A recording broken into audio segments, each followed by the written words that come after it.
adanya PPKM itu kan ada suatu kondisi yang abnormal, artinya suatu yang kondisi yang kita katakan ini adalah mengalami suatu pandemi. Nah, tapi dengan dicabutnya PPKM ini, kita pun mau tidak mau, ya kita akan kembali lagi ke kondisi normal, new normal. Cuman persoalannya ini adalah kita nggak bisa langsung, oh tahun 2023 awalnya langsung kita mulai. Enggak, ada tahapan-tahapannya. Jadi tahapannya itu adalah mungkin salah satunya adalah melakukan sosialisasi bahwa kesiapan apalagi di awal tahun kan masih banyak masih belum belum masih banyak kondisi inilah masih suasana libur atau nah mungkin tahap-tahap sosialisasi ini adalah sangat penting supaya pada saat nantinya ini udah pada siap semua ya mungkin kondisi normal itu bisa dilaksanakan kembali gitu Mbak. Oke, baik. Nah, tapi kalau kita lihat begitu kan sempat dilakukan juga survei oleh Bursa Efek Indonesia kepada anggota bursa begitu dan mereka sepakat untuk tidak ada perubahan di jam perdagangan karena dilihat juga dari mungkin dari volume, dari nilai transaksi juga sebetulnya tidak jauh berbeda dengan masa sebelum pandemi dan juga aturan lama begitu. Nah, kemudian dari Anda sendiri melihatnya terkait dengan hal ini seperti apa? Jadi kalau kami memandang gini, apa suatu kondisi pada saat kondisi yang COVID kemarin itu memang semuanya itu beradaptasi. Beradaptasi artinya jadi menyesuaikan dan kalaupun juga nanti akan dinormalkan kembali, saya rasa juga kami pikir juga akan ini juga apa kembali normal lagi. Kenapa? Karena di dalam dengan jam waktu yang lebih panjang lagi sehingga banyak eh, kesempatan-kesempatan yang akan bisa digunakan supaya bisa mengoptimalkan dan kami melihat di sini apa tidak terlalu eh, pengaruh ya artinya kita di dalam jam mungkin jam 3 maupun jam 4 nantinya pun juga justru tidak terlalu berpengaruh gitu. Oke, Jadi kalau untuk normal-normal aturan saja. auto rejection simetris seperti apa tanggapan Anda, Hmm. Pak? Dari AEI memang setujukah begitu ya bahwa nanti aturannya jadi simetris begitu menjadi sama, apalagi kalau kita lihat sekarang yang berlaku adalah asimetris dengan spreadnya cukup jauh begitu untuk auto reject ke atas atau arah di 35% sementara untuk KRB-nya di 7% saja. Seperti apa Anda melihatnya? Jadi auto rejection ini kan pada kondisi yang luar biasa, kondisi yang tidak normal. Jadi ya auto rejectionnya mungkin juga akan mengikuti asimetris juga.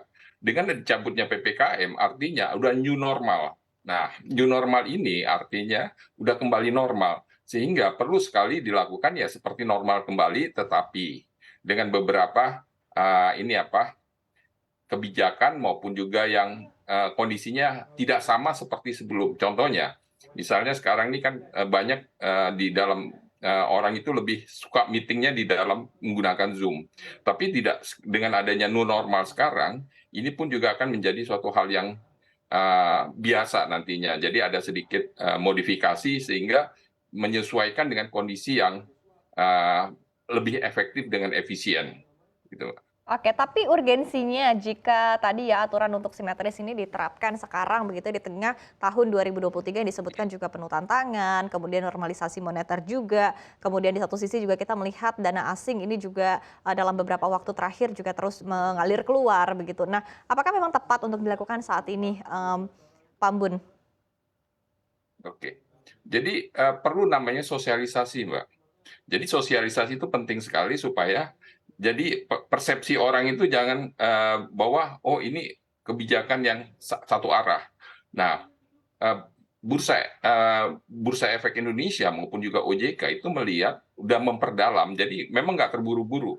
Jadi dia akan melakukan suatu kajian-kajian mana yang pada titik optimal, mana yang paling pas dan kapan waktunya.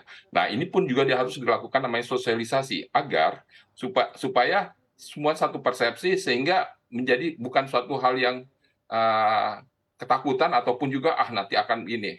Jangan. Jadi perlu namanya sosialisasi itu sangat penting sekali bagi di sini. Nah, dengan adanya ada sosialisasi dan di awal-awal tahun di sini dengan suatu kondisi normal yang dicabut dengan PPKM itu saya pikir juga akan sangat membantu ya nantinya ke depannya kan kita harus kembali normal lagi gitu. nggak bisa pada relaksasi ataupun juga kondisi yang saat ini yang kita ikutin. Ya, masalah nanti dana asing ataupun ini, itu kan kalau mereka melihat, oh ya ini sesuai dengan tidak merugikan ataupun dalam tidak mengancam ini, ya kan seperti mereka akan kembali lagi. Itu hal biasa, capital outflow dan capital inflow, gitu Mbak.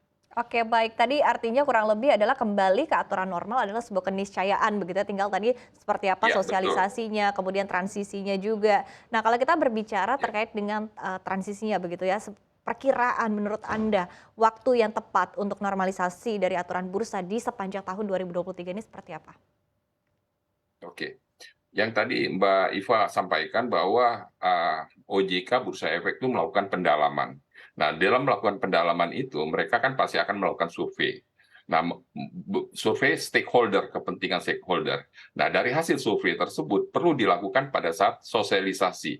Kalau memang udah dilakukan saat kapan sosialisasi akan dilaksanakan dan udah paham semua, ya nanti semua stakeholder ini akan bisa menyampaikan aspirasi. Nah, itu adalah saat yang tepat. Jadi memang butuh waktu untuk ini. Apakah saya pikir kalau untuk kami mendukung ya ini karena saya pikir juga kebijakan itu tidak gegabah dan pasti kebijakan itu untuk kepentingan bursa bursa efek dan untuk kepentingan juga stakeholder. Jadi inti poinnya uh, ini perlu namanya dilakukan normalisasi kembali gitu, Mbak.